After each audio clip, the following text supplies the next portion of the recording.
Bom dia, good morning, everyone. É um prazer estar de volta depois do feriado e vou passar para o inglês para aqueles que não falam poderem acompanhar.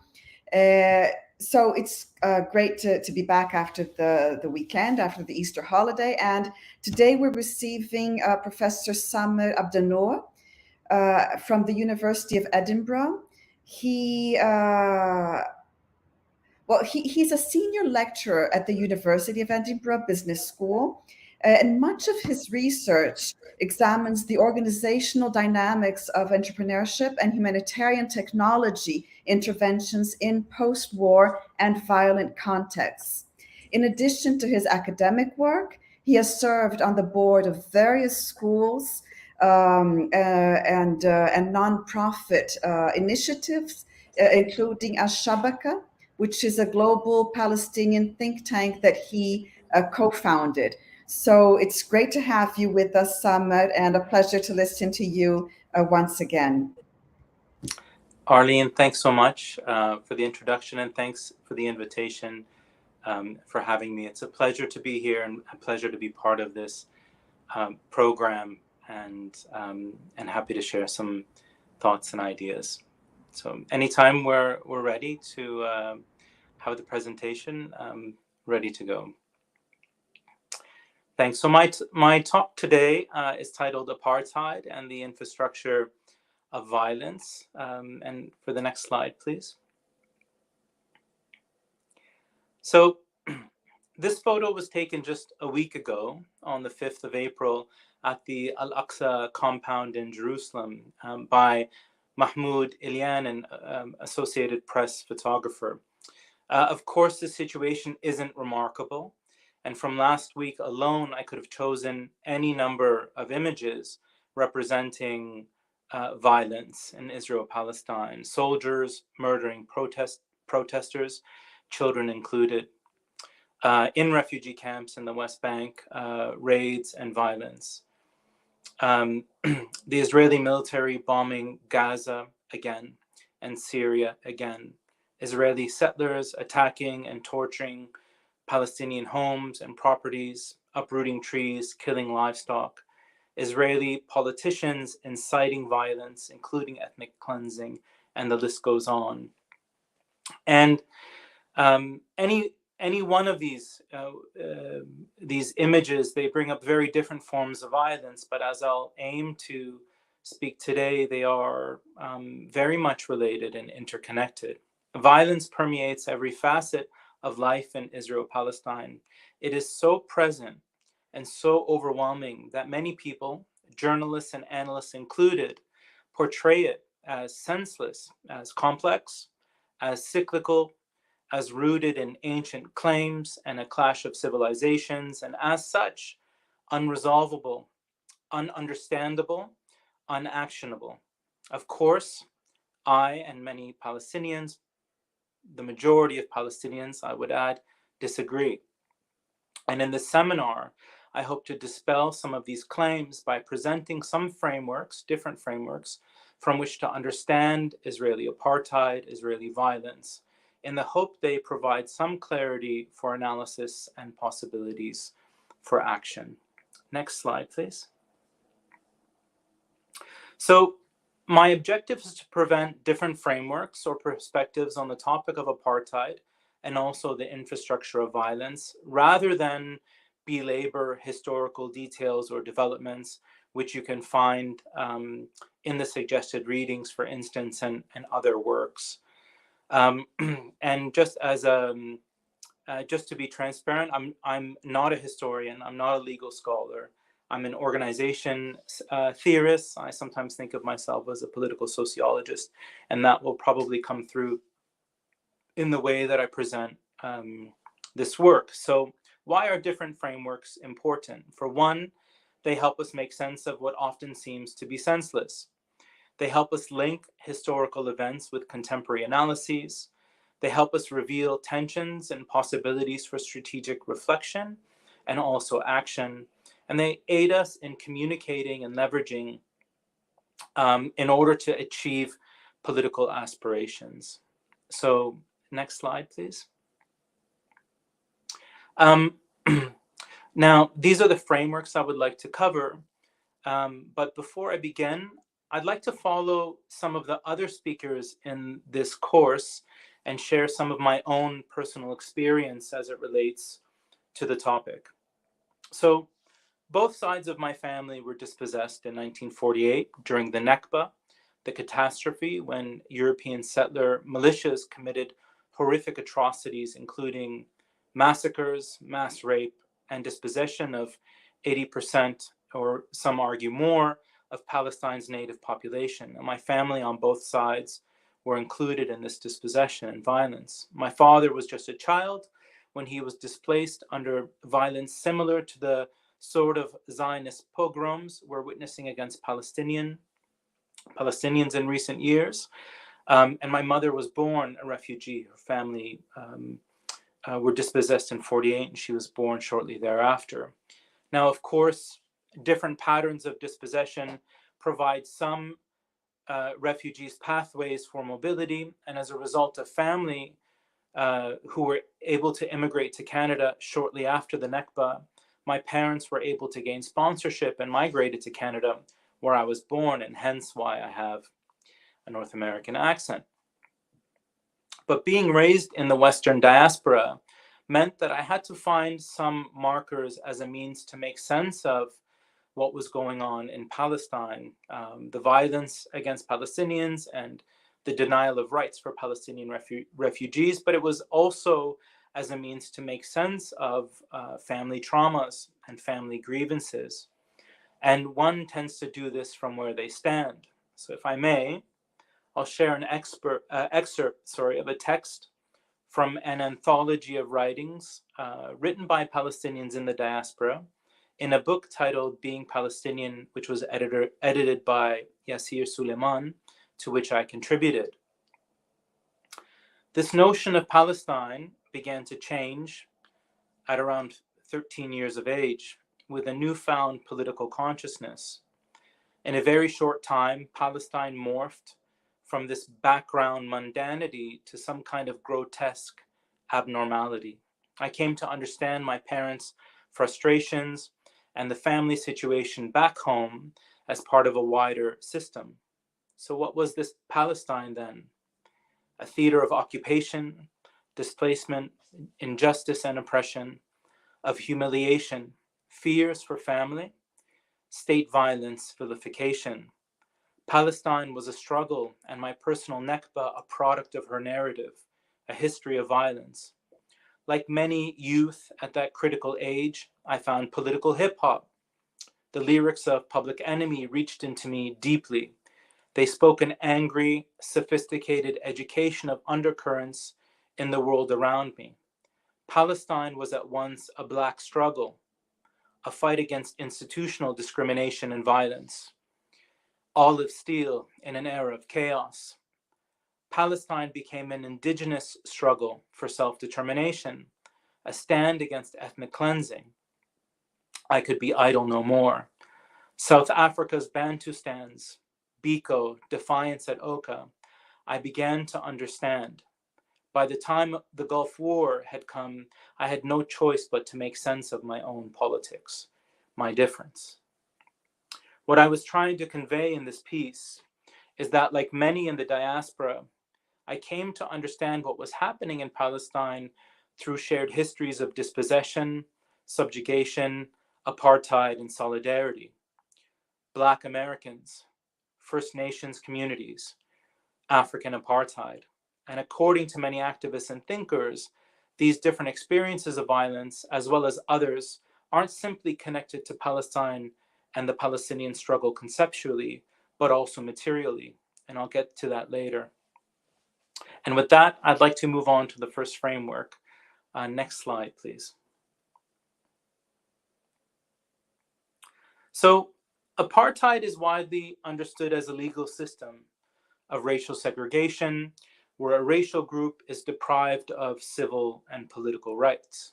And in the case of Israel-Palestine, the past 2 years were a turning point in terms of human rights organizations finally recognizing Israel as a state that practices the crime of apartheid. On January 12th, 2021, Beit Tselem, Israel's leading human rights organization, released a report titled "A Regime of Jewish Supremacy from the Jordan River to the Mediterranean Sea. This is Apartheid." On the 27th of April, 2021, Human Rights Watch released a report, "A Threshold Crossed: Israeli Authorities and the Crime of Apartheid and Persecution." And last year, in February 2020, Amnesty International released a report, "Israel's Apartheid Against Palestinians: A Cruel System of Domination and a Crime Against Humanity." As Noura Erekat and John Reynolds note, both in their Jewish Currents piece titled "Understanding Apartheid" and a recent contribution titled "Race, Palestine, and International Law," together with Daryl Lee in the American Journal of International Law, this new global consensus concerning Israel being a state that practices the crime of apartheid follows many decades of this very recognition by Palestinian and Global South anti-colonial thinkers and movements.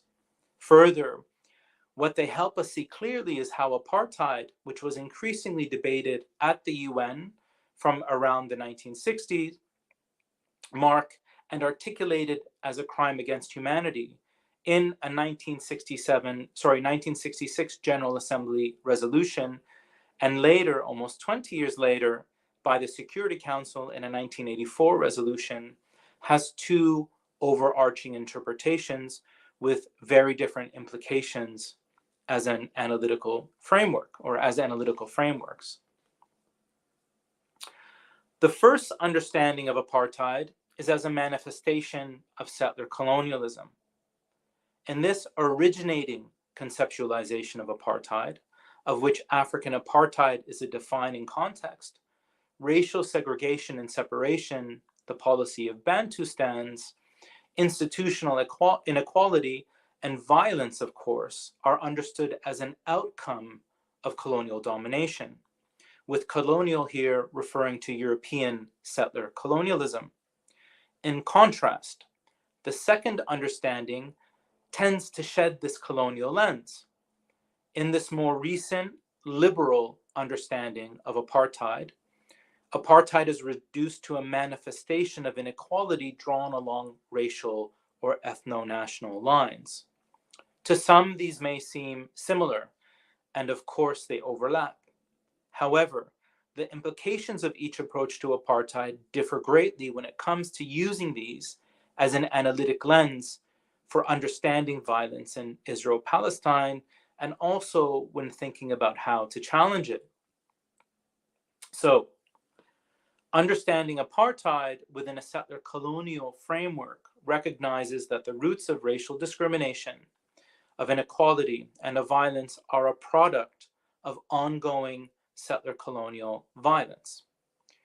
In the case of Israel-Palestine, this means examining its settler colonial roots, of which the ideology of political Zionism, which underpins the primacy of Jewish rights and privileges over Palestinians, which implicates the World Zionist Organization, which mobilized political and material support for Zionist Jewish settlement in Palestine dating back to the late 1800s, as well as the 1917 Balfour Declaration and 1922 Palestine Mandate of the League of Nations, which solidified support for a European Jewish settler state in Palestine among the imperial powers at the time, as well as the UN partition plan that sought to divide Palestine into two homelands, of course, without the consent or participation of the native population. Hence, this perspective recognizes that when Israel was founded, almost every nation across Southwest Asia and Africa were under European colonial domination, even though in the decades to follow, many would secure independence.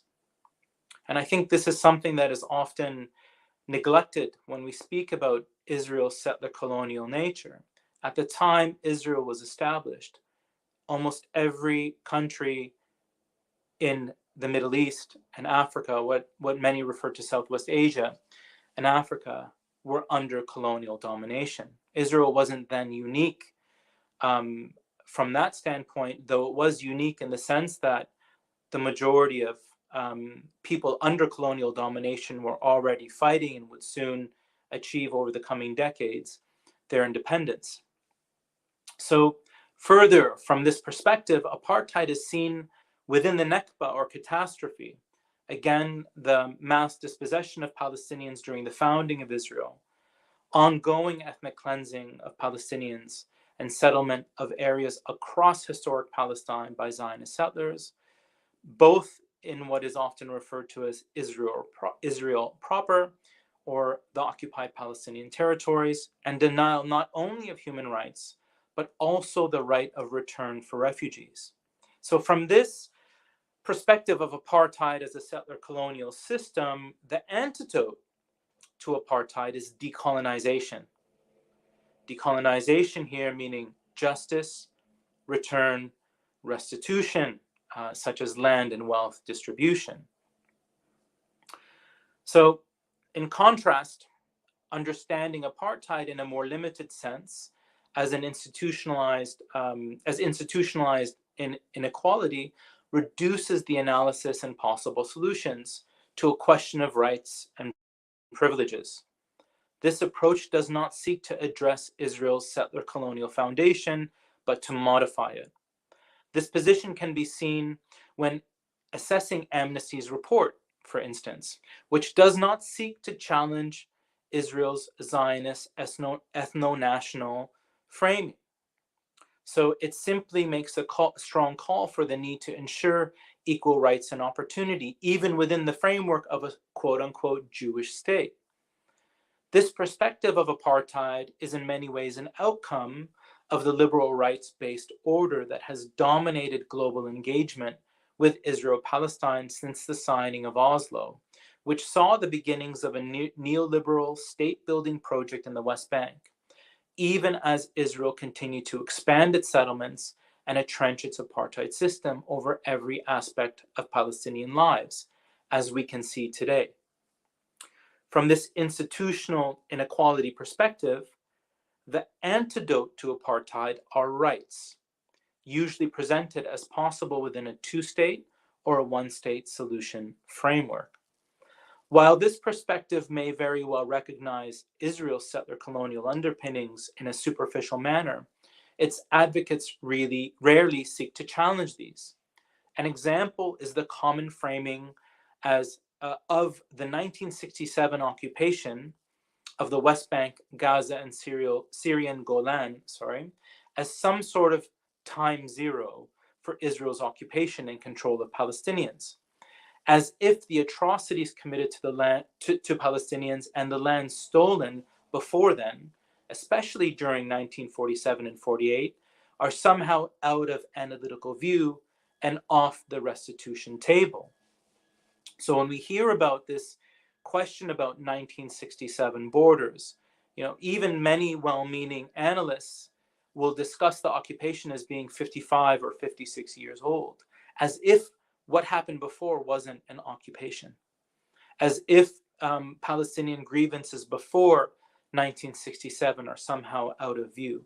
And this is very much in line with this rights-based international order that refuses to engage with the settler colonial history and a settler colonial framework to understand the violence in Israel-Palestine. So by now, it should be apparent how these two different approaches to understanding apartheid are in deep tension with one another, especially in their application and possible resolution.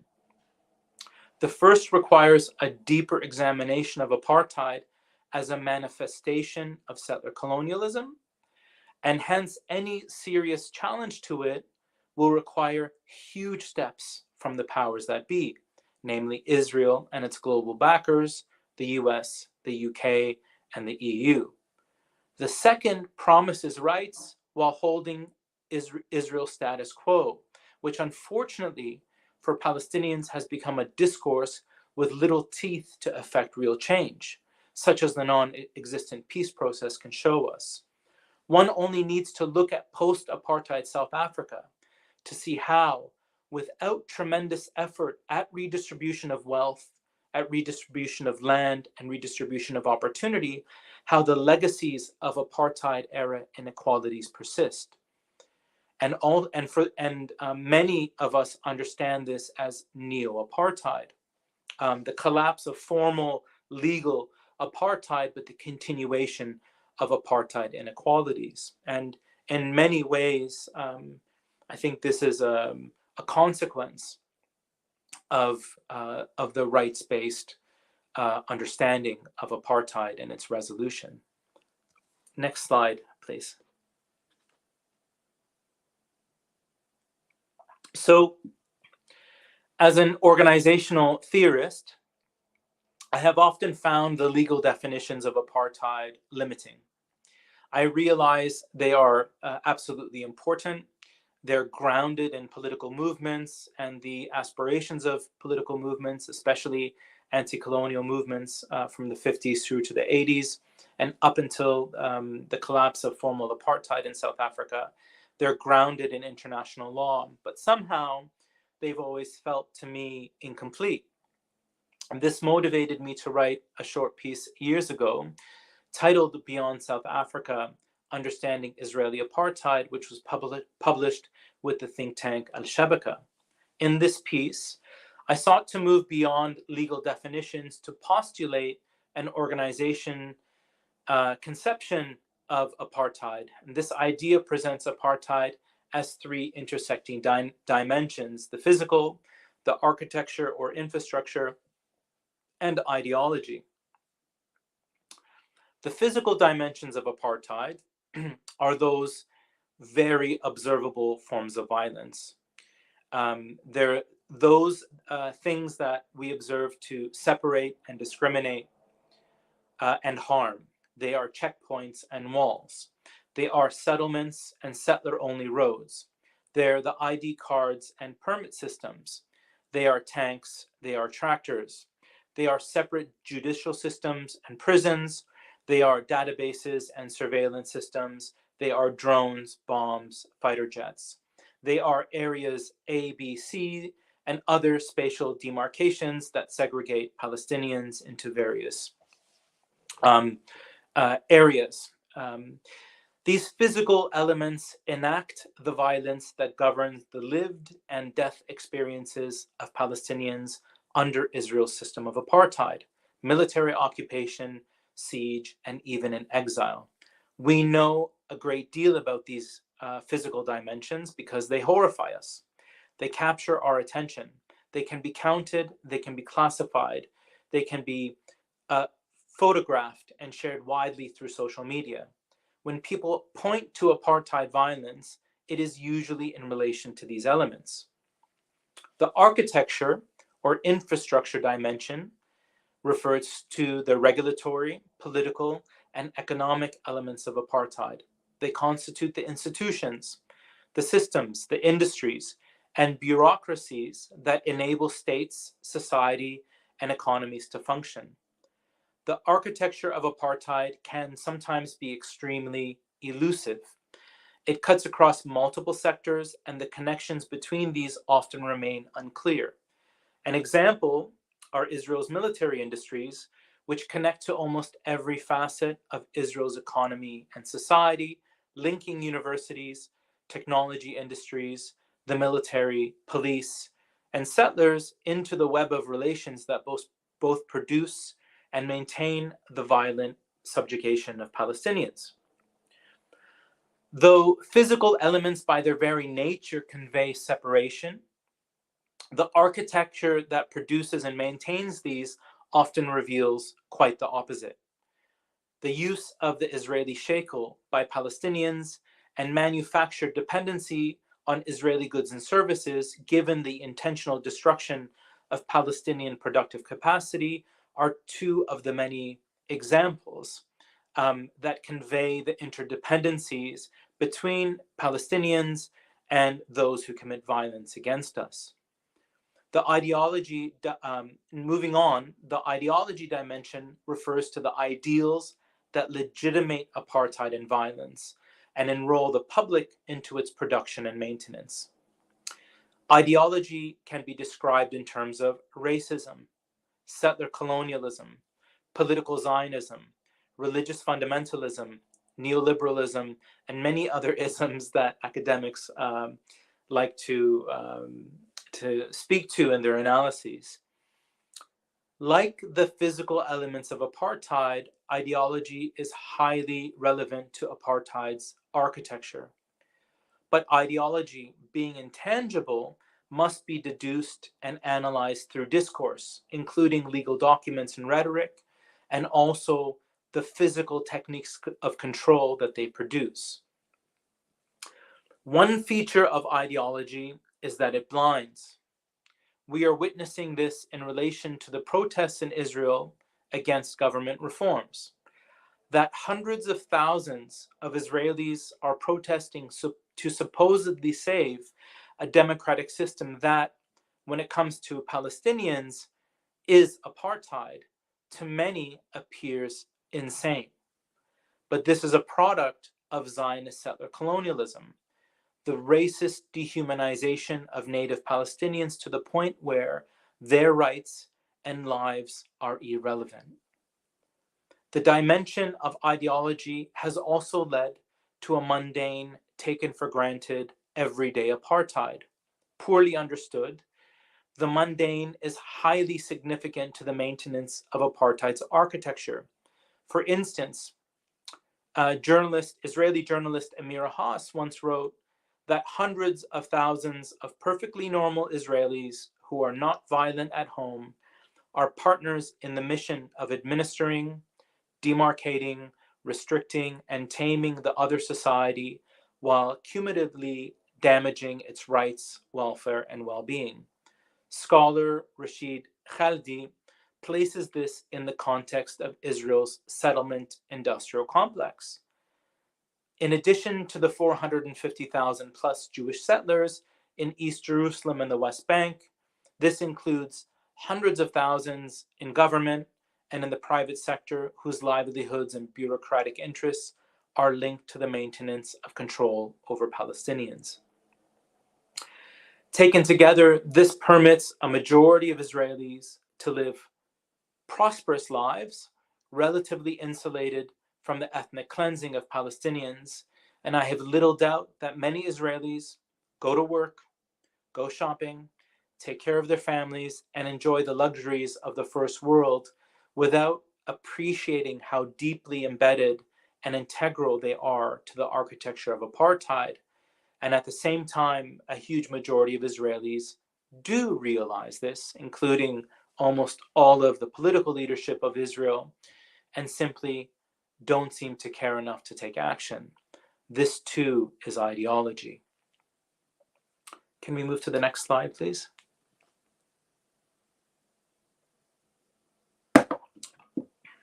Now, for the final framework, I would like to use the murder of journalist Jamal Khashoggi by Saudi assassins, which was allegedly enabled by the use of Pegasus.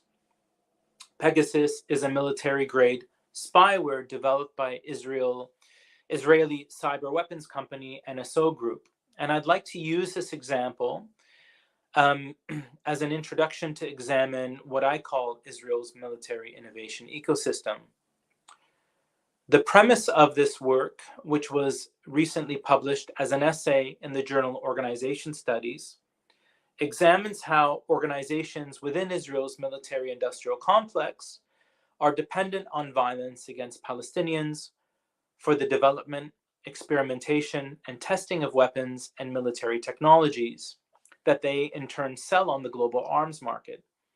In effect, globalizing the techniques and technologies of violence that are used against Palestinians, which are then used to control, kill, and subjugate populations elsewhere.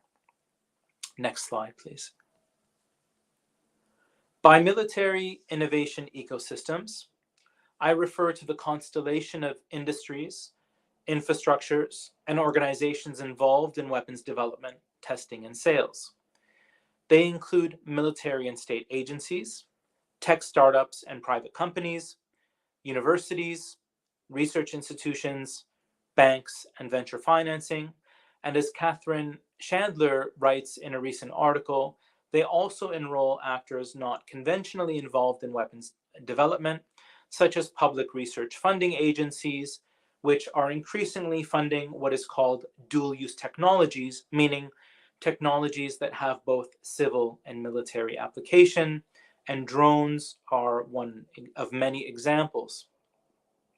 As a side note, I've been thinking a lot about what a colleague of mine, Professor Bobby Banerjee, recently wrote on Twitter, which is that the use of ecosystems to describe capitalist relations can be very problematic given the essential nature of capitalism as systems of extraction, exploitation, and destruction of the natural environment. And this is something I'm thinking about, but just keep that in mind as I continue using the language of military innovation ecosystem.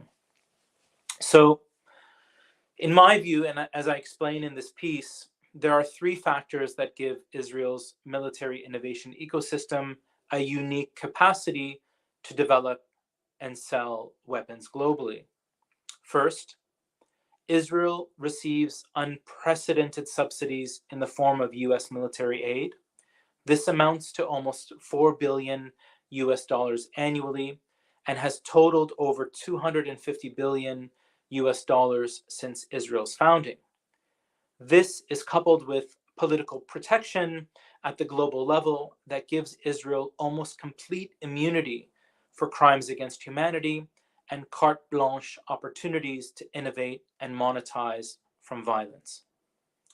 Second, mandatory military conscription for the majority of Israeli citizens has militarized its society, and this has blurred the lines between Israel's military and almost every other aspect of Israeli society. So, for example, in a recent New York Times Magazine article, Ronan Bergman and Mark Mazzetti detail how military officers serving in Israel's elite cyber surveillance unit often end up working for weapons companies and tech startups.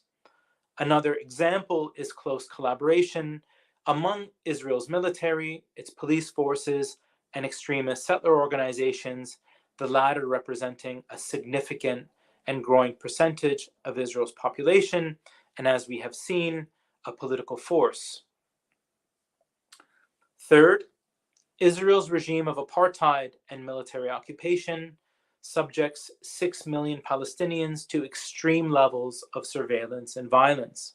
And this acts as a laboratory or a living laboratory, or maybe a dying laboratory for developing, experimenting with, and testing weapons that are later sold on the global arms market as field tested. This frightening phenomenon is captured, for instance, in Yotam Feldman's 2013 film, The Lab, and also in Anthony Lowenstein's recently published book, The Palestine Laboratory. Taken together, these factors have engineered large parts of Israel's economy towards the production and maintenance of violence. So, for instance, way back in 1986, in a New York Times article, Thomas Friedman wrote that an estimated 10% of Israel's national Jewish workforce was employed in weapons manufacturing and sales, and a figure that has likely increased since with the growth of Israel's weapons industry. Now, of course, Israel is not the only example of how organized violence inflicted upon colonized, subjugated peoples fuels the development, experimentation, and globalization of technologies for control, surveillance, and violence. British violence in Ireland influenced patterns of British colonial violence across Africa, Asia, and the Americas. Techniques used in the genocide of the Herero, Nama, and Sans people by Germany were later advanced and used at scale in the Holocaust. Afrikaners who established apartheid in Africa learned from Canada's subjugation of First Nations peoples, just as Israel looked to apartheid South Africa as a model for the Bantustanization, meaning separation, segregation, and control of Palestinian people, lands, and resources. And all of these relations are well documented. In fact, the links between Israel's violence against Palestinians and its arms industry stretch back to the 1930s, well before the establishment of the State of Israel, when European Zionist settlers in Palestine produced weapons used for terrorist attacks against Palestinians and British forces. Yet, according to work by Farah Naz, Israel's current military innovation strategy wasn't cultivated until after 1967, when it expanded its occupation of Palestine and Syrian territory. This is when France imposed an arms ban on Israel in response to the 1967 occupation. And after that, Israel doubled down on its domestic arms industries. Israel's weapons companies, then mostly state-owned, focused on developing technologies relevant for maintaining the military occupation of Palestine and war with Lebanon, and also targeted like-minded regimes for weapons sales. I refer again to the work of Catherine Chandler, who meticulously details how military drone technology was advanced by both South Africa and Israel in relation to apartheid and border war violence. For Israel, this strategy was successful, and by the 1980s, it had established for itself a global arms industry. Israel's military innovation ecosystem, however, entered a new phase of growth after the 2007 blockade and siege of Gaza. As Haider Eid, who spoke recently in this course, eloquently explained, Gaza is a densely populated area where 2 million Palestinians are held captive in what organizations such as Human Rights Watch and Oxfam commonly refer to as the world's largest open-air prison. This phase of violence subjects Palestinians in Gaza to severe restrictions on imports of essential foodstuff, fuel, and construction materials. It also involves intense surveillance and the routine bombing of residential areas and civilian infrastructure, including the destruction and contamination of agricultural land and livestock, the murder of many thousands of people, children included, the maiming of tens of thousands, and displacement of hundreds of thousands, leaving Palestinians in Gaza to suffer unthinkable levels of malnutrition, trauma, unemployment, and hardship. For Israel, the violence it has enacted upon Gaza has become extremely profitable. In 2021, Israel's arms exports have reached an all-time high of 11.2 billion US dollars, with further growth expected via US brokered weapons for peace agreements with regional sales like Saudi Arabia. Next slide, please. Moreover, the rapid digitalization and use of AI for military purposes is deepening the globalization of violence and complicity, invisibilizing crimes against humanity within servers and code. This is exemplified by Project Nimbus, an Israeli initiative to integrate cloud computing and AI into the operations of its state agencies, including military and police operations. In a recent article published in The Intercept, Sam Badal reports that Israel enrolled US technology giants Google and Amazon into Project Nimbus with a $1.2 billion US contract to build advanced cloud computing and AI capacity. According to Badal, the contract includes clauses that prohibit Google and Amazon from any oversight over how their technology is used or from interrupting services, even in the case of human rights violations. In response to this, Google and Amazon employees are organizing around a No Tech for Apartheid campaign against contracts not only with Israel, but other states that commit crimes against humanity. And they are being joined by human rights activists, shareholders, and student groups. And this photo was taken by Savannah Kwong at a protest in Seattle, USA last September.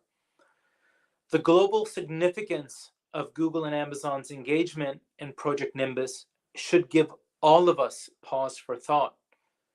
Google and Amazon touch the lives and the work of more than half of the world's population. Google alone has an estimated 4.3 billion regular users, while Amazon's operations reach an estimated 300 million consumers in over 180 countries.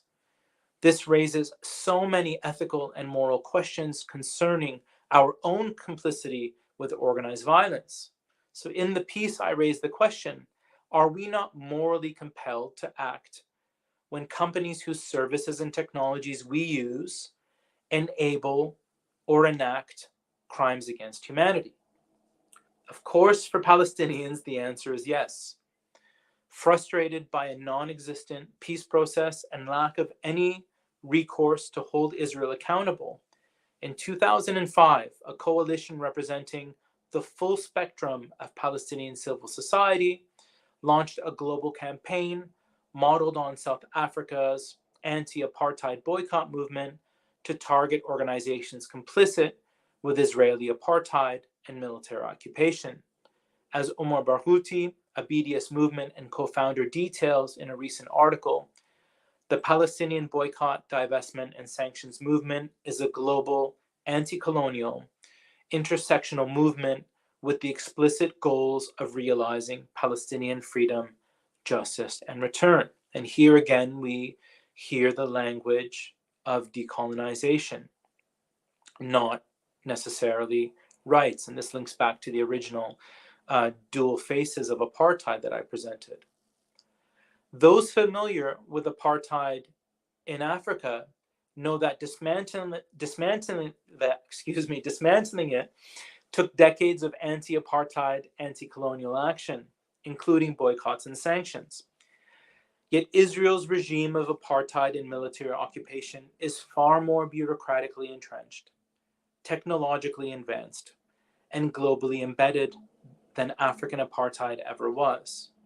Moreover, Israel's largest trading partners, Europe, the US, China, India, and the UK, show absolutely no interest in holding Israel accountable for violence. Rather, there is a great deal of evidence to suggest that they are looking to replicate Israel's military innovation ecosystem, which means that Israel and its global partners will continue to operate with unprecedented impunity to enact, innovate, and monetize violence.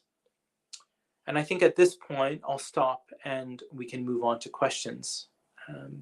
Thank you. I think you can take the slide deck down now.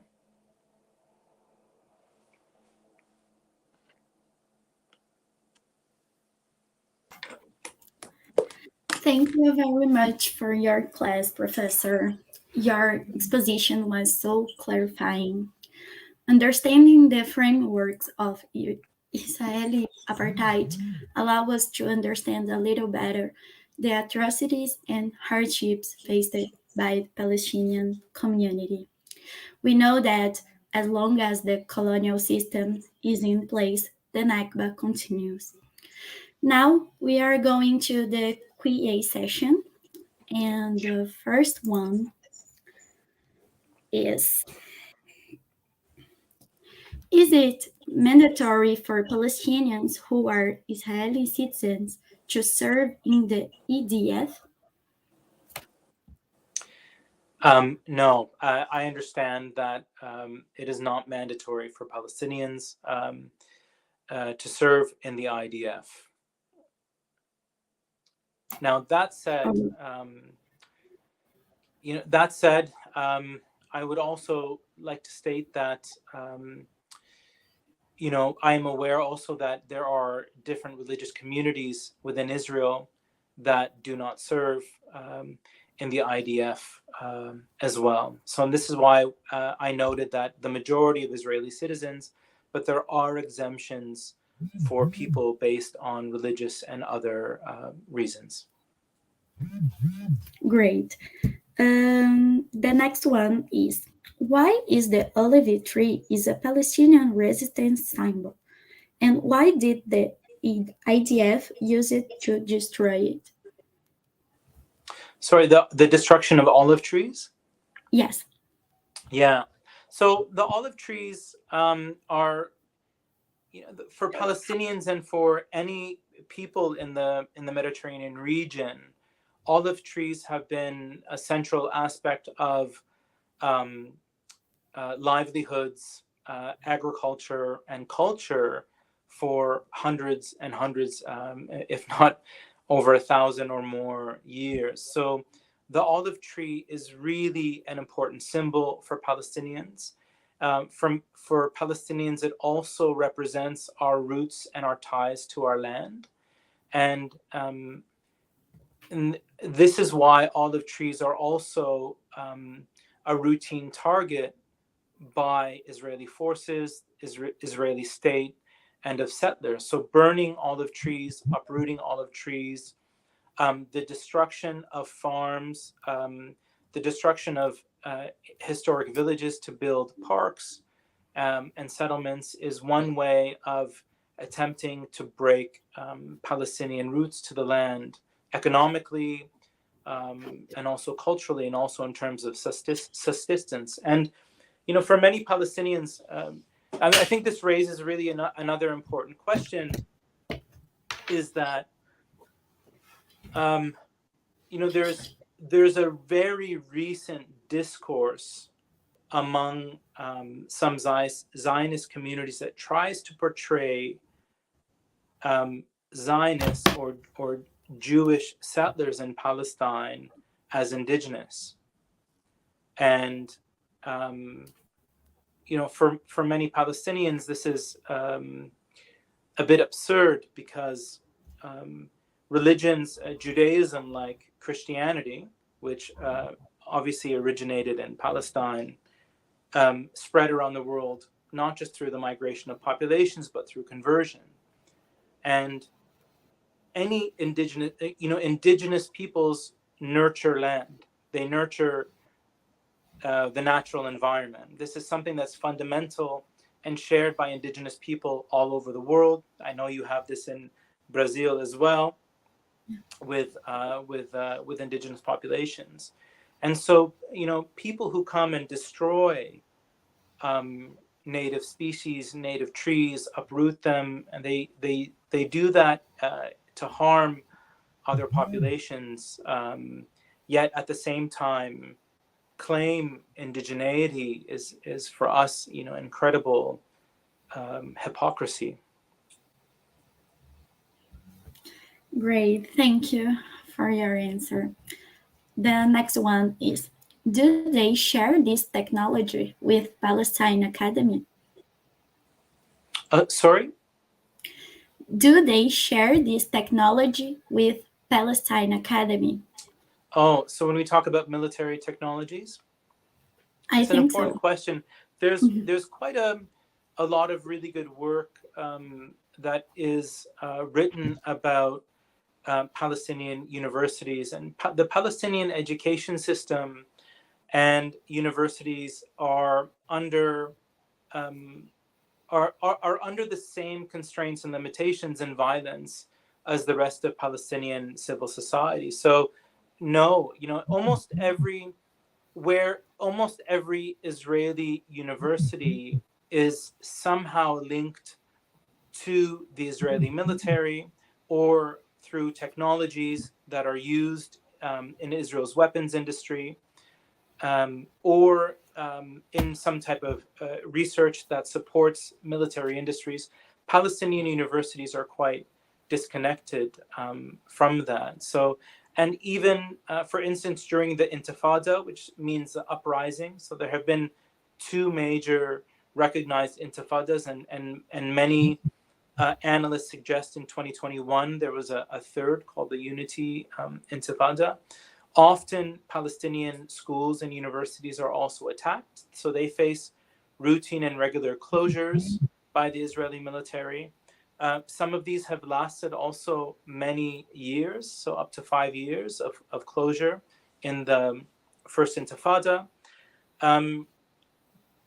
It's quite often the case that the Israeli military storms university campuses, arrests students, arrests faculty members, destroy computers. So the Israeli military is also often at schools.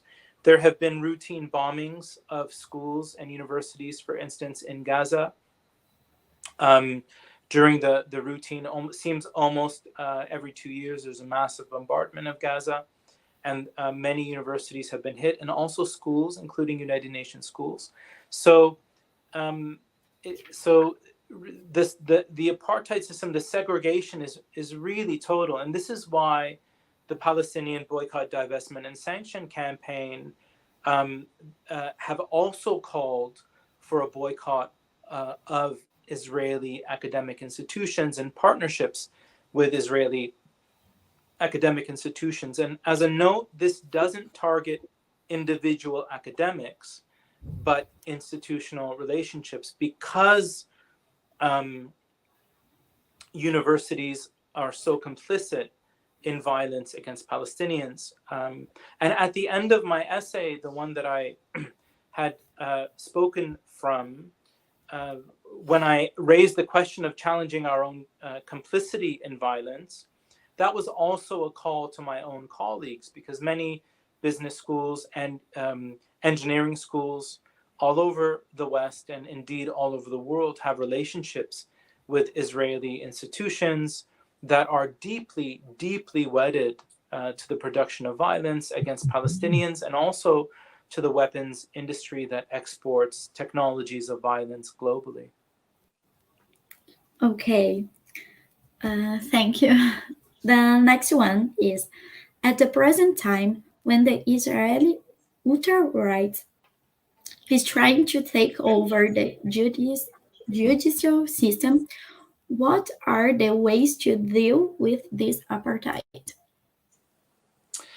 So this is I think a really interesting and contemporary question. And so for many Palestinian analysts, we recognize that the seemingly endless movement to the further right and the further extreme of Israeli politics impacts the Palestinian people and will only deepen and entrench apartheid, although at the same time, I think it has helped the rest of the world see Israel's system as apartheid more clearly. But the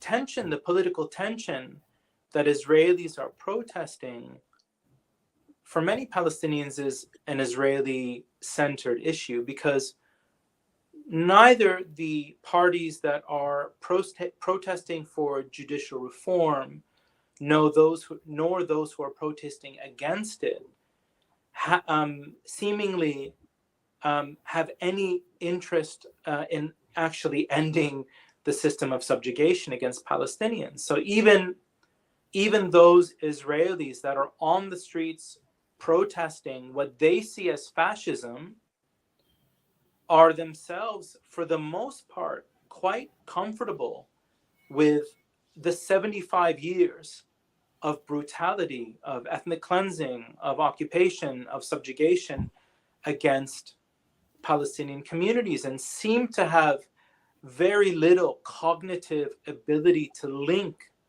the degradation of their own rights and privileges to the broader system of apartheid that has been built on and through the subjugation of Palestinians. And this is when I speak to the question of ideology and how ideology blinds, I think this really points to an important example.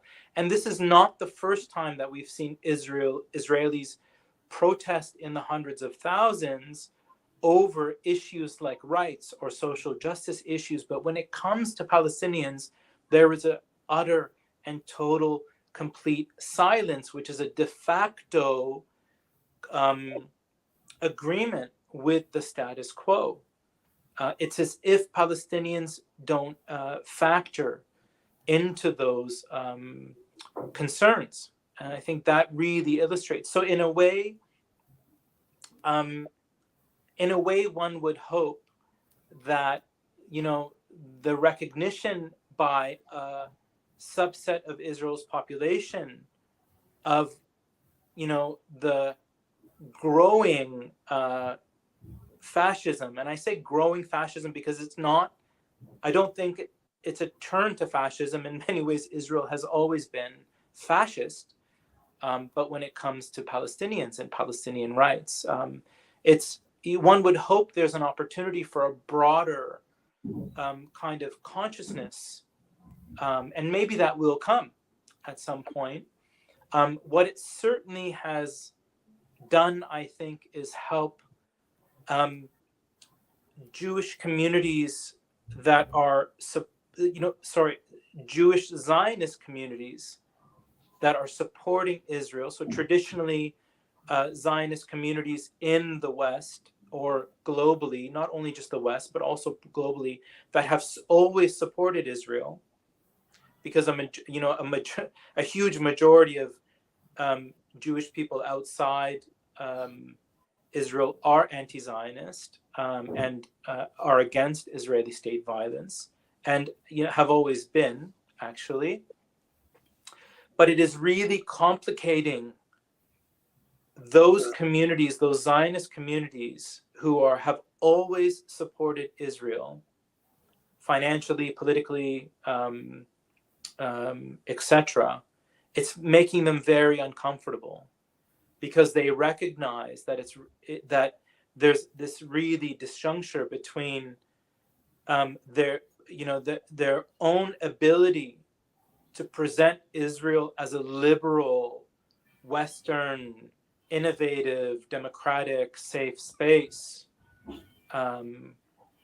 It's really challenged their ability to present that. So it's really, caused attention. And even in the US, we've seen recently a letter signed by, dozens of very prominent Israeli business people or Jewish American business people with Israeli ties that have many billions invested in Israel, to write a letter saying what's happening with this judicial reform is concerning, it's impacting our ability to invest in Israel. It's interesting that, it's awakening new populations to what Palestinians have said and our allies have said and seen, all along. So it's a great question, and thanks for asking it. A great question and an interesting answer. Thank you. Thank you, Victoria. The next one is, how disseminated do you think is that understanding the consciousness of Israeli apartheid today among the government and foreign relations circle in Europe, the US, and the global South? Yeah, this is a really great question. And first and foremost,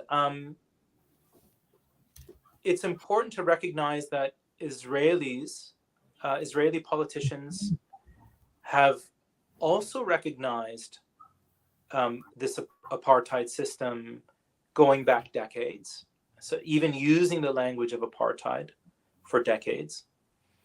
I believe, so it's my personal view, that the sheer denial we see for using and the outright rejection of using the terminology of apartheid in the US, in the UK, and across Europe. I'll start with there. doesn't reflect the awareness of apartheid.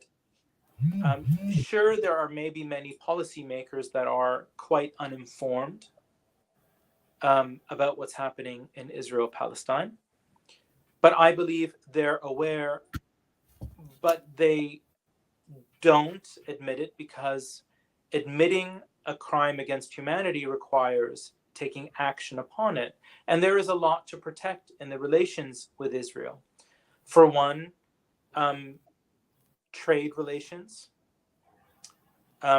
relations in terms of military industries. And I think, for instance, there are groups like a group called Palestine Action in the UK, which is directly exposing and challenging these links by targeting dozens of companies that produce components of weapons for Israeli weapons manufacturers. So the economies of these military innovation ecosystems are tremendous. They're global, they're widespread, and they're growing and quite lucrative. So they require protection. Also because Israel serves as a strategic interest in the region, especially for the US and Europe. It's been central in redefining relationships. So we've seen, for instance, these kind of naturalization of agreements and peace agreements with Saudi Arabia, the UAE, Sudan, etc., Morocco, are redefining the geopolitics of the region. But for one thing as well, I think we have to remember that Israel was founded as a European or even Anglo-European settler state. Over 1 million Israeli citizens tie their lineage back to Russia. A huge proportion of Israeli citizens have their lineage in Germany and Eastern Europe. France continues to send large populations of their citizens to live in Israel as settlers. So does the US. So does the UK. So does Canada. There are many thousands, some estimates up to 6,000 citizens from across the West that serve in Israel's military annually. These are called lone soldiers. And so to admit Israel is an apartheid state requires these states to then take action against their own citizens that are going to fight in what effectively is a crime against humanity and commit war crimes.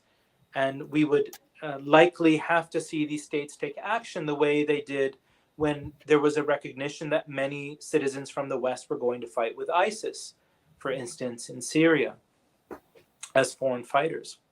Now, the Global South is a different story. The Global South and action and activism and movements, political movements in the Global South is why we have, and Noura Erakat and John Reynolds' piece that I mentioned and was in the reading list is really essential in helping present this. It's why we have apartheid enshrined in international law in the first place. It was a coalition of what was then the G77 that elevated apartheid as a colonial and anti-apartheid activism. And so, people in the Global South are aware. Now, that said, there are many nations in the Global South that have, financial and political dependencies on the US and other countries. And so it makes addressing the issue a bit of a difficulty, except for what we're seeing now is leadership as we would hope and as we admire from South Africa has taken leadership, and a few other states in the African Union has spoken. South African foreign officials have spoken out against Israeli apartheid, and leaders like Mandela and Desmond Tutu, the late Mandela and Tutu, have also spoken out regularly against Israeli apartheid. Countries like Indonesia and other nations are also speaking out. So the Global South really is where I think, where a lot of the political clarity is.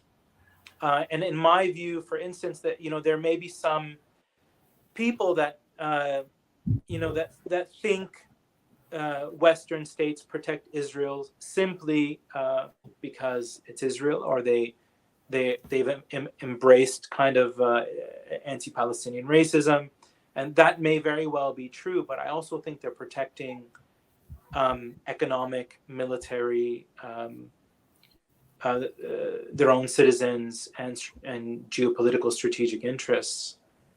And as we have seen, if we look to South Africa and as example, very much the same states, settler colonial states, I should throw Australia in there as well, are, almost the same states that politically protected the South African apartheid regime and maintained its economic and political relations and trade relations, are those same states that are protecting Israel today. And I think this is also why, when we make comparisons, it's important to keep the kind of broader global settler colonial or neo-colonial framework in mind. Okay, thank you. We have two questions about propaganda, so I will ask together. The first one is, what is the role of propaganda and counter-propaganda made by Israeli civilian sellers in understanding Israeli apartheid? And the next one is, thinking about ideology. How do you see Israeli propaganda in the West? And how can we change the discourse?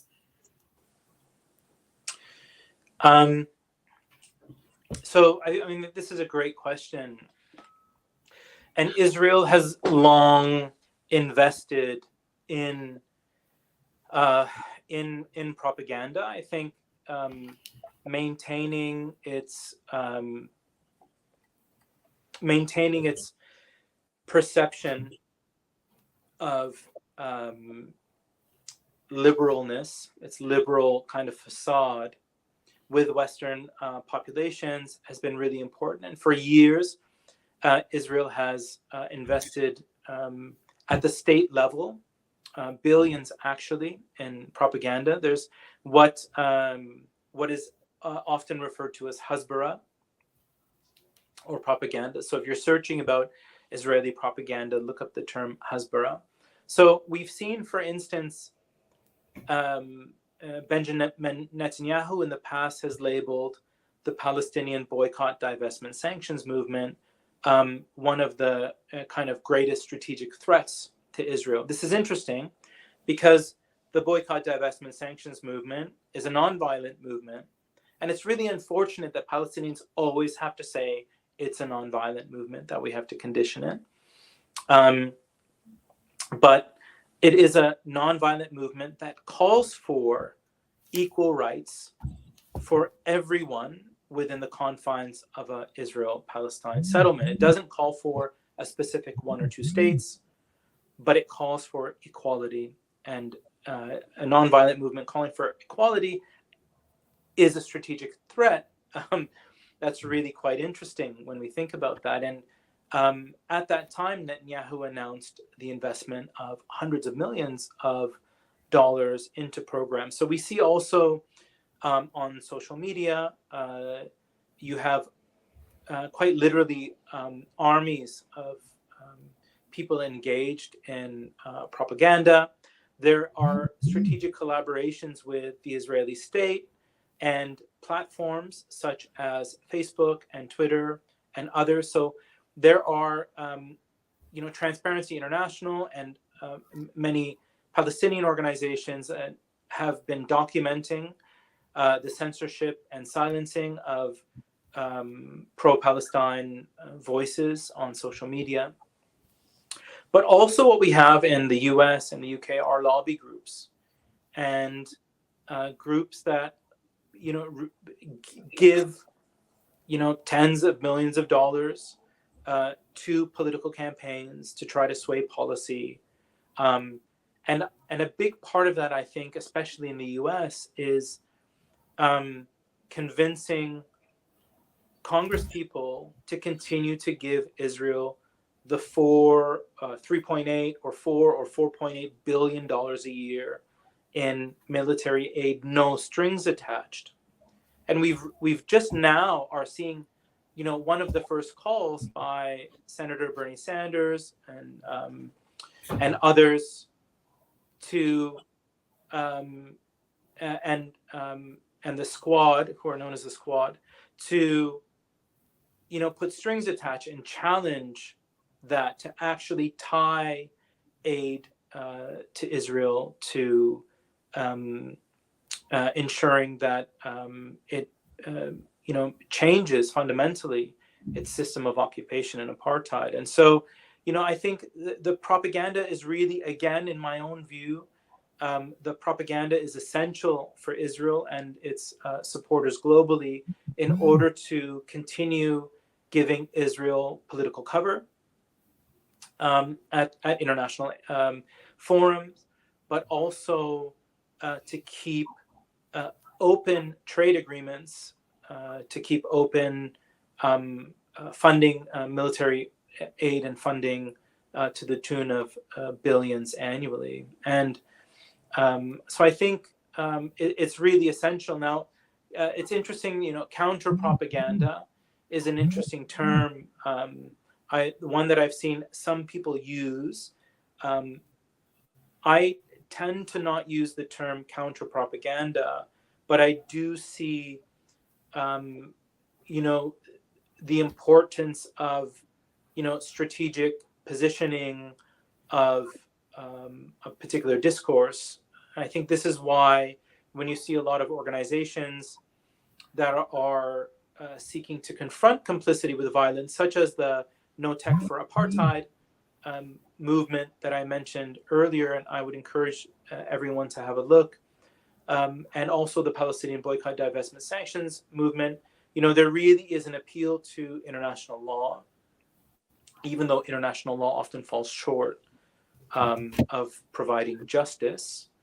But so rather than thinking, in my view, as counter propaganda, it's more about reframing the discussion to understanding what equality, justice, and return and rights might look like. But thanks for an important question. Thank you. The next one is, recently, Israel banned the Palestinian flag again. Are Palestinians using watermelons as a flag substitute? Sorry. No, it's great. I get it. Yeah. So, you probably caught me tripping on a couple of words during my presentation as well. So, even though I'm delivering it in my first language, so Israel has banned the Palestinian flag. It's hard to keep track of whether or not there's actually a new ban, because the Palestinian flag as a symbol has been outlawed for decades. And it's not just the Palestinian flag, it's almost it's many symbols of Palestinian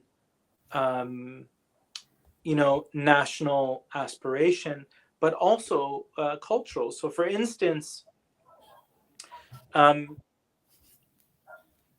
many people aren't aware that Israel for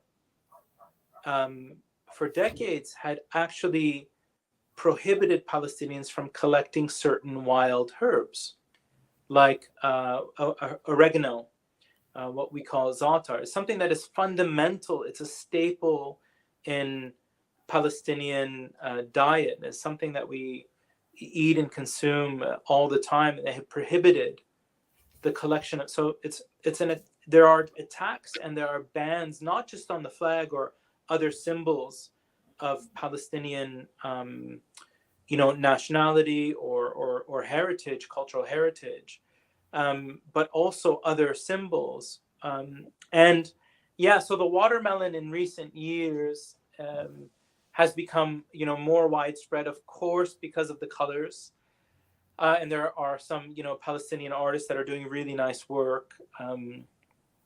And if you want a Palestinian flag, a Palestinian watermelon flag, there's a really wonderful project called Disarming Design that sells printed watermelon flags. But because they represent the colors of the Palestinian flag, and watermelon is really widespread in Palestine and something Palestinians consume. So I don't know that the flag is a kind of a replacement, but it's become a bit of a I think a cheeky and a creative way of showing our colors, so to speak. What's also interesting is, even in this protests, in these current protests, even within the group of Israelis who are protesting against the judicial reforms, there are many instances of small contingents of anti-occupation and anti-Zionist Israelis who are waving Palestinian flags and being attacked by other Israelis. So even, there are Israelis who are protesting what they see as a turn to fascism in Israel, grabbing and ripping apart and assaulting protesters at the same protests who are showing flags. And it's not just in Israel. So, it's also important when we look at Germany. Germany is also has gone to great lengths to ban expressions of Palestinian political aspiration, including many municipalities and cities in Germany are asking speakers who come to Germany to sign a declaration that they don't support the Palestinian boycott, divestment, sanctions movement. At recent protests in Germany, where Israelis are protesting in Germany against the judicial reform in Israel, we've seen people who have the Palestinian flag be, they faced aggression from protest organizers and police. People have been arrested in Germany for hosting demonstrations in support of Palestine. So this kind of fascism, where people's symbols of national expression are not just something that happens in Israel, but also amongst some of Israeli supporters, like in Germany. I think it's really interesting to keep a close eye on what's happening in Germany, just to see how strongly some states in the West are criminalizing expression of Palestinian liberation. And also, I would add, it's a little bit different, but since the question was asked, and I'm not sure what the state of it is in Brazil, but there's something called the International Holocaust Remembrance Alliance Working Definition of Anti-Semitism, the IHRA, which states across the West have adopted, which basically attempts to equate criticism of Israel or criticism of Zionism as being anti-Semitic, and therefore something to be prohibited. And we're fighting this in our university. It's being fought in universities across Canada, the UK, the US, Australia.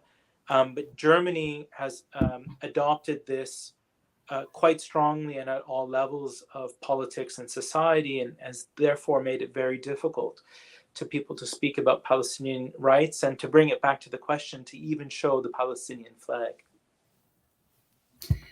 Thank you. Unfortunately, we don't have time to make all the questions. So I would like to thank you again and to call Arlene to join us. Thank you, Victoria. Thank you. Thank you. Yeah, well, that was a really, really very, very instructive summit. Victoria, thank you very much for all the mediation here. Sama, your explanation, your exposition, and all the questions, answers have helped us immensely. I think I can speak in the name of everyone. I think everyone really feels like saying this, and we've been saying this in the chat. So thank you very much. I don't know if you'd like to put any final words. Well, I would just like to thank you, Arlene, for the invitation and for having me, and Vittoria, and for the team as well. I know you have a team working with you for everything. I'm really heartened by this initiative on your part. When I was, or when I had co-founded Ashebeka with a group of others, and as we were growing it, we realized very quickly that there were huge populations of Palestinians that are often disconnected from the global conversation, and particularly in and around South America and also Latin America. And so I think such initiatives are really important in order to connect our cause, our minds, solidarity movements, our thinking, the really deep intellectual traditions and decolonial traditions that have come out of the region that you're in as well. And so this opportunity for me was really wonderful, and I hope the first of many. And so I'd like to thank you and your team, and also for everyone who attended. And I'd just like to say also that I loved your pronunciation of Brazil. It's from my old capoeira days.